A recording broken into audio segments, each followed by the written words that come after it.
Hello everyone! Welcome to Wonderful Living.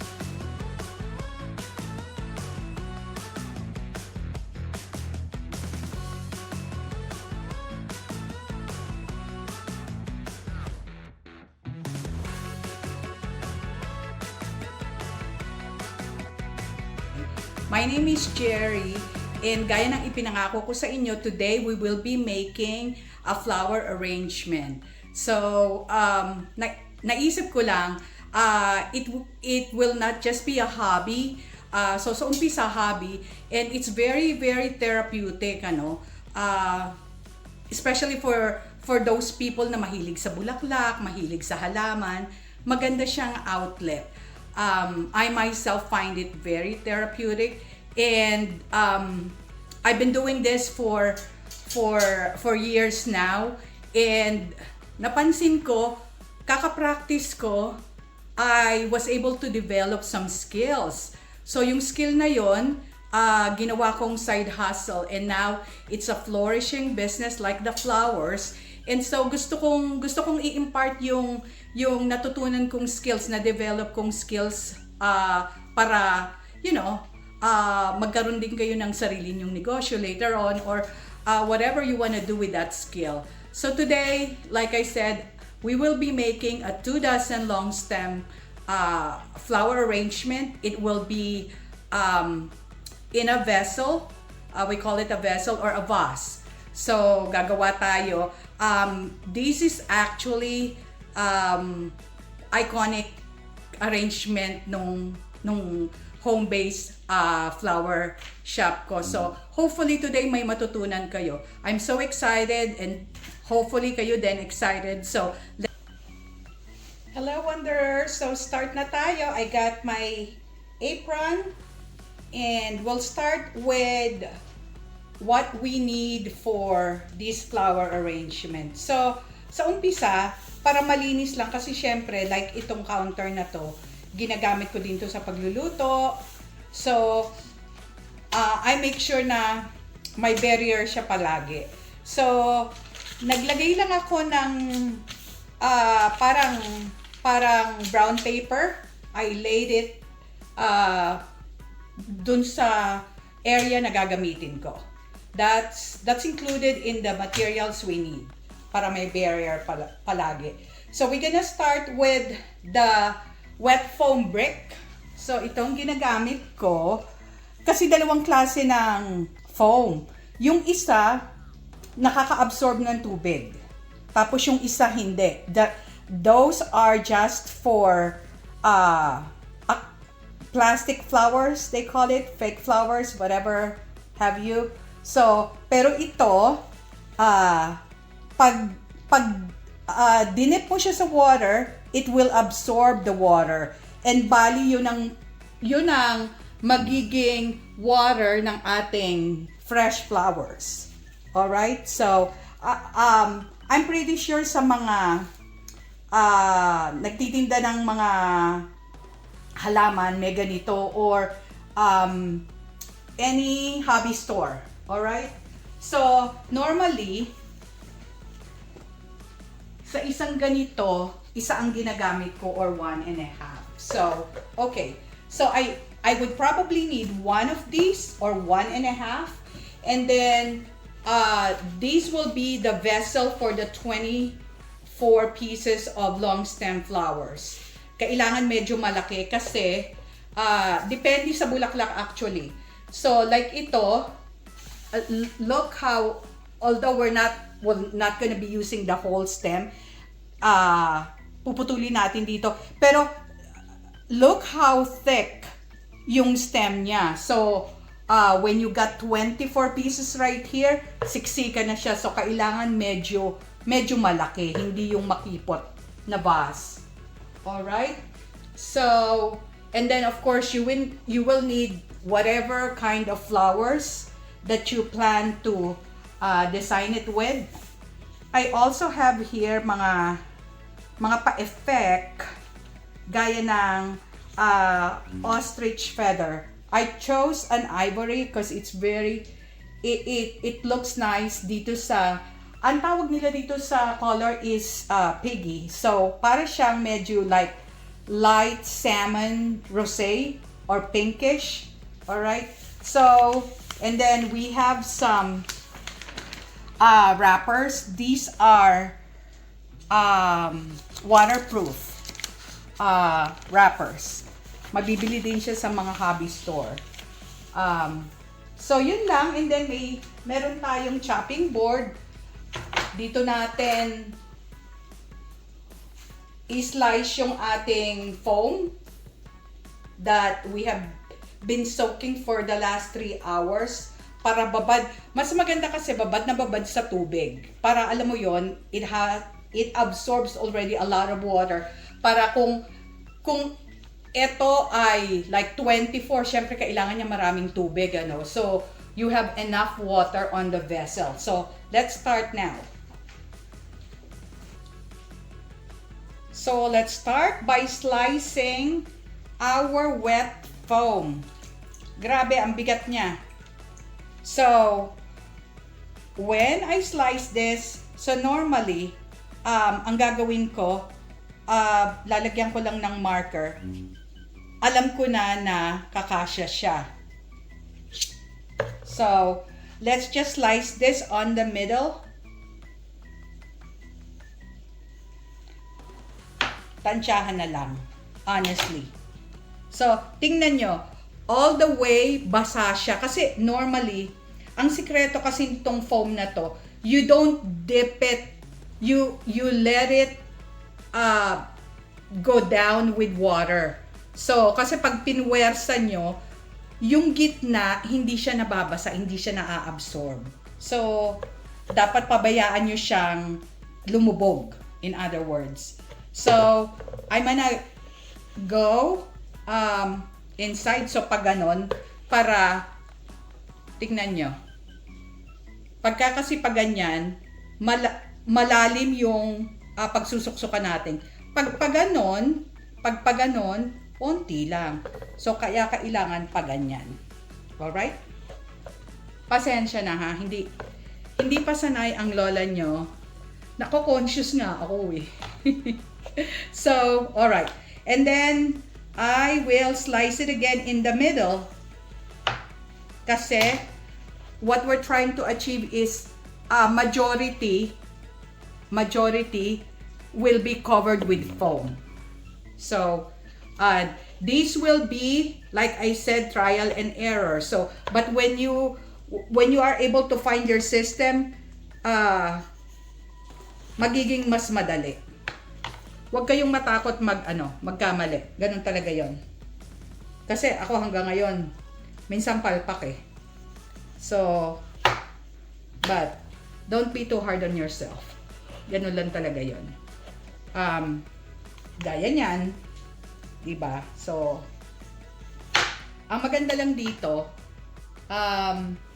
ano siya, pwede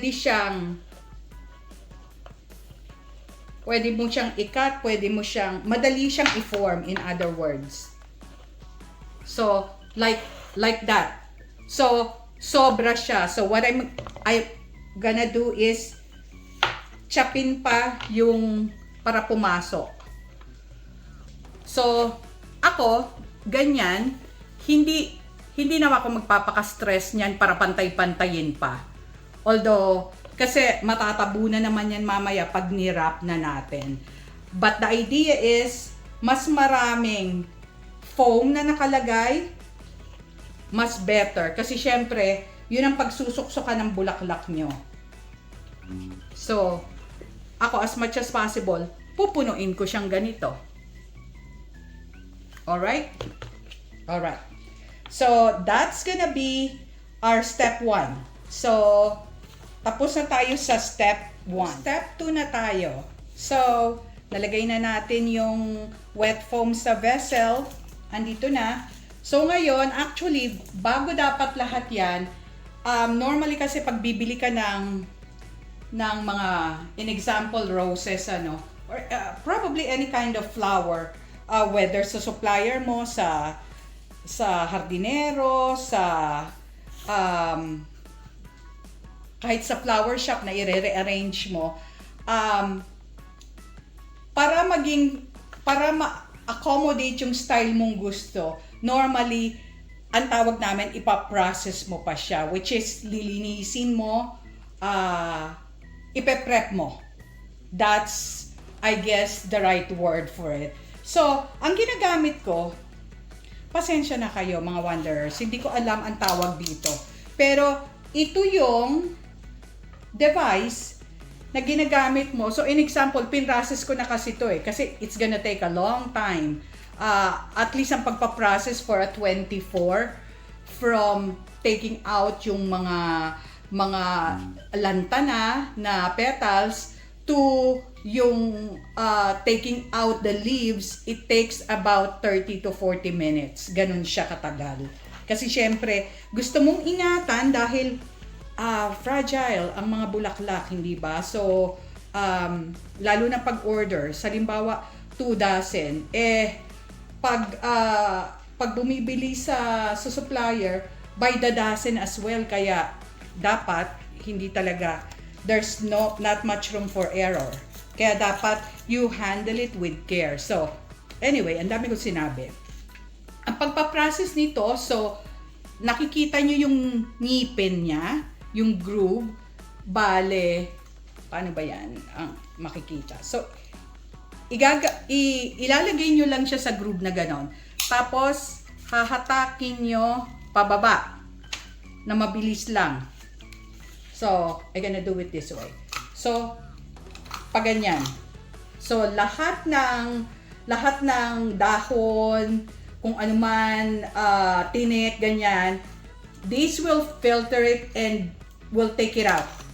Pag, ayan may nalalaglag pa. So, ganun lang kayo ng ganon. Kung wala naman kayong ganito, at syempre sa umpisa, di ba, home base ka lang, tapos gusto mo lang magbibigay ng bulaklak sa mami mo, hindi ka na kailangan bumili nito. Isa-isahin mo na lang pitasin yung mga dahon. Tapos yung tinik, ako, what I do, I use a small pair of scissors, tapos kinakat ko lang siya, yung mga thorns. Anyway, so ayun po. So let's pretend, eto na, nagawa na natin ang pagpaprocess, na-process na natin ang mga bulaklak, ito na yon.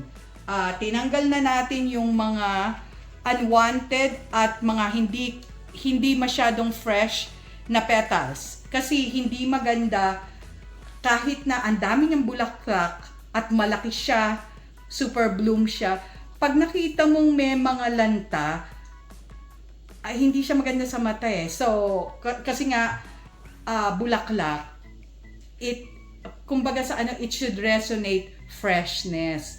Kaya tatanggalin natin yung mga unwanted.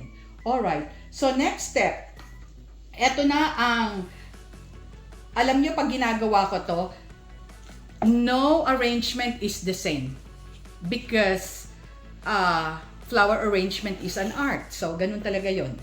So, hindi naman sa chamba-chamba, pero like I said, you will develop your own system and normally, pag na-develop mo ng system mo, suksukan na lang ng suksok. I mean, some arrangement might be different from the other, pero pare-pareho siyang maganda. Iba-iba lang ang forma. Alright? So, let's start. So, ako, ang panggagawa, kasi bali, halos 2 o 3 layers ako. So, may mataas na mataas, tapos may medium high, tapos may mas mababa. Tapos, ang magiging forma niya, pag ganon. So, let's start. So, normally, I would start with yung malalaking blooms na ganyan, nasa baba siya. So, let's pick something na yung medyo full bloom na siya.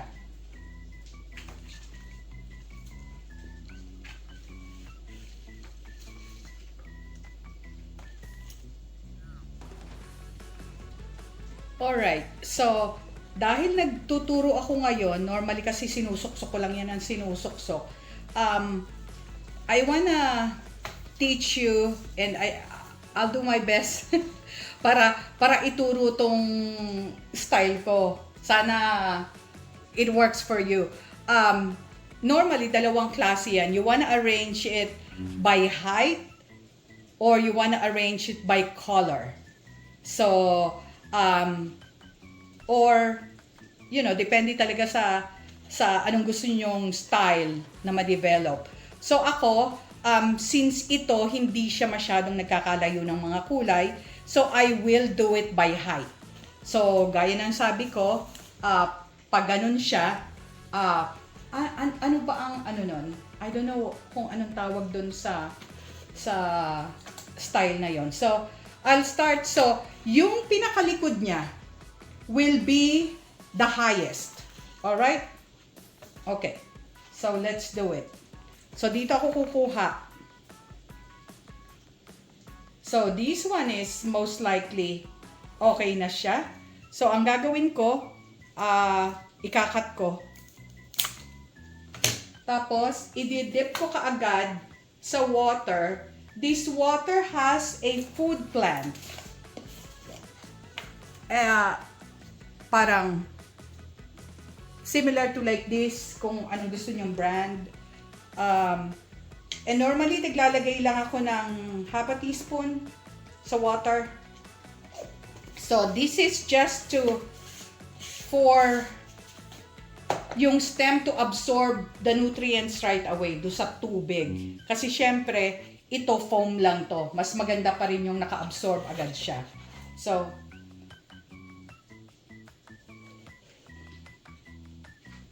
and then,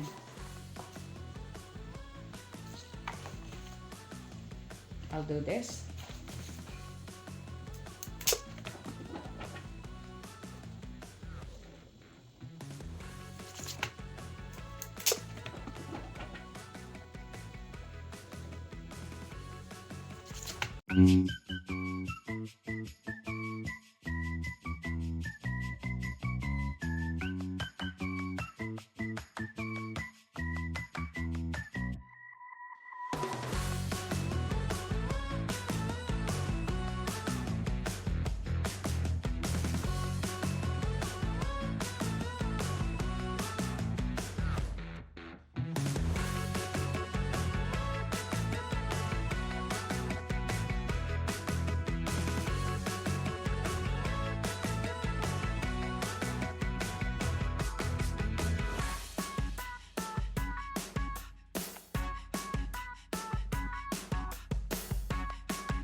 So now our flower arrangement is halfway done. So ayan na. These are 24 pieces of roses, long stem roses. So nandito na tayo sa step 3. So we will wrap this vessel with this waterproof wrapper. So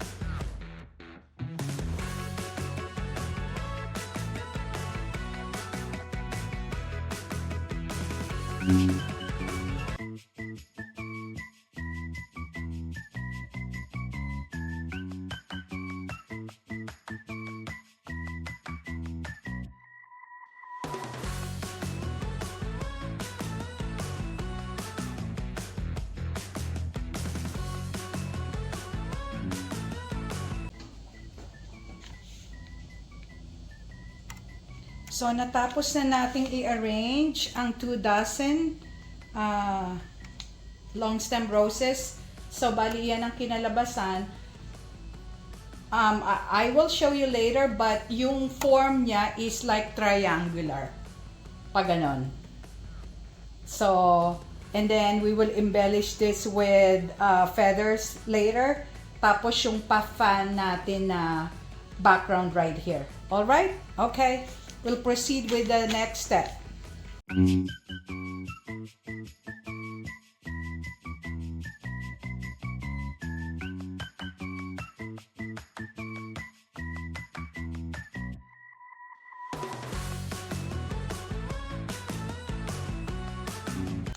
So now we have wrapped the back portion. Pakita ko lang sa inyo.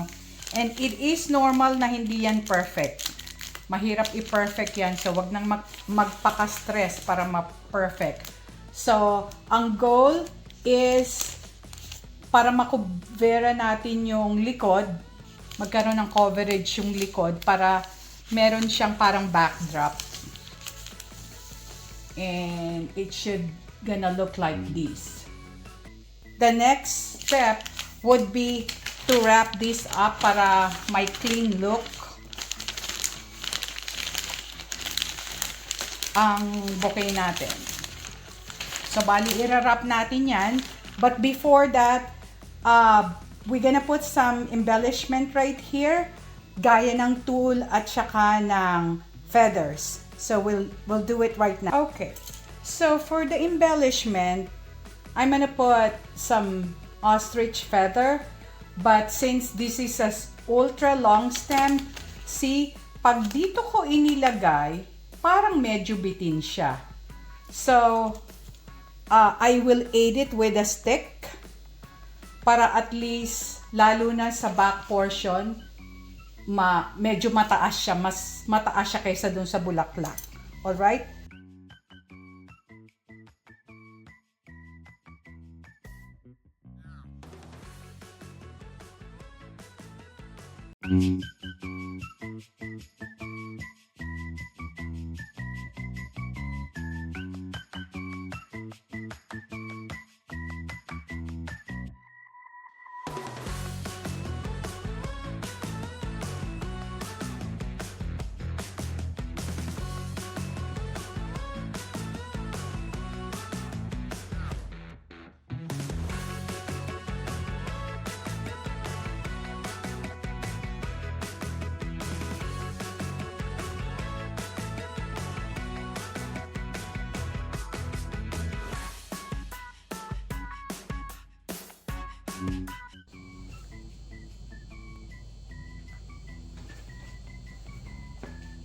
Alright, so here is our complete 2 dozen flower arrangement, 2 dozen roses flower arrangement.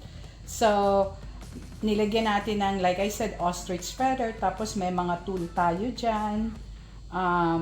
And then, I wrap it up with parang medyo cords yung ano, I think this is mauve color. Tapos naman ito medyo para siyang rosé sa personal. So, I got a total of 6 ostrich feather. Alam nyo, I'm not so sure sa ibang parte ng mundo kung ano ang cost niya, no?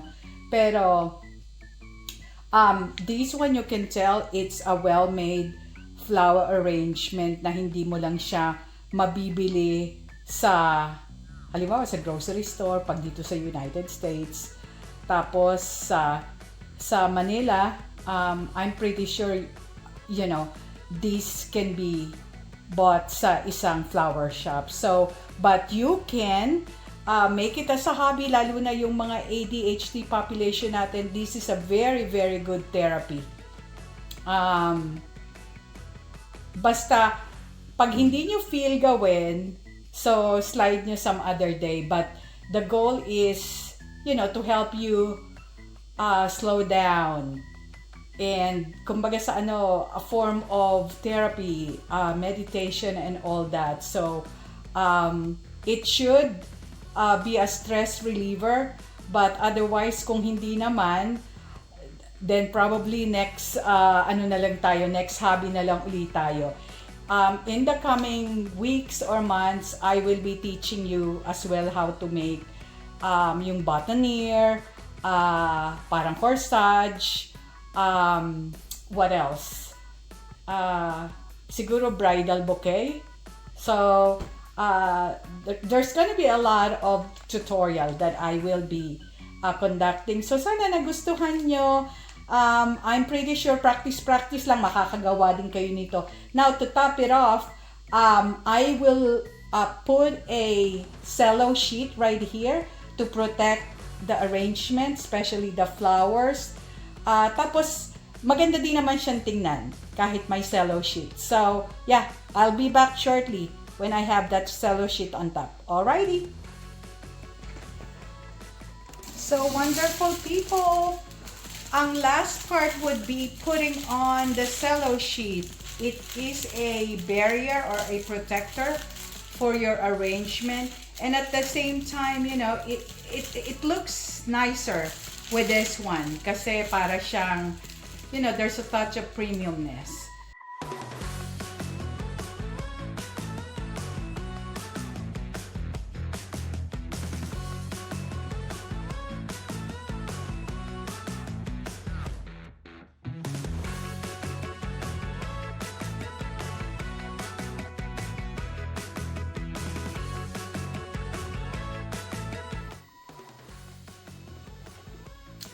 Alright, so here is our finished product pack. Okay, so we have a cello sheet right here as a protector. Tapos, this is the 24 pieces of long stem roses. Gusto ko lang ipakita sa inyo, so yung camera ipapan ko dito sa taas. Alright, hold on one sec.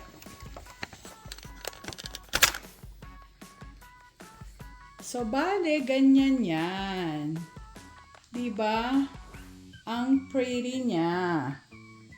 So, yan ang sides niya. Okay. So, let me put this back para makapagsalita ako. Alright, wonderful people. So, sana you were able to pick up some key takeaways sa ating flower arrangement tutorial today. And message me kung anong kinalabasan ng inyong mga flower arrangement. If you want to have other ideas, flower arrangement, kung ano man ang meron nyo, maisasuggest nyo, just comment down below. Tapos, we'll figure it out, okay? But in the meantime, I hope you enjoy my tutorial and sana may natutunan kayo. Till next time, be safe. Alright, you know the drill. Subscribe and I will see you soon. Thank you so much. You have a great day. Bye.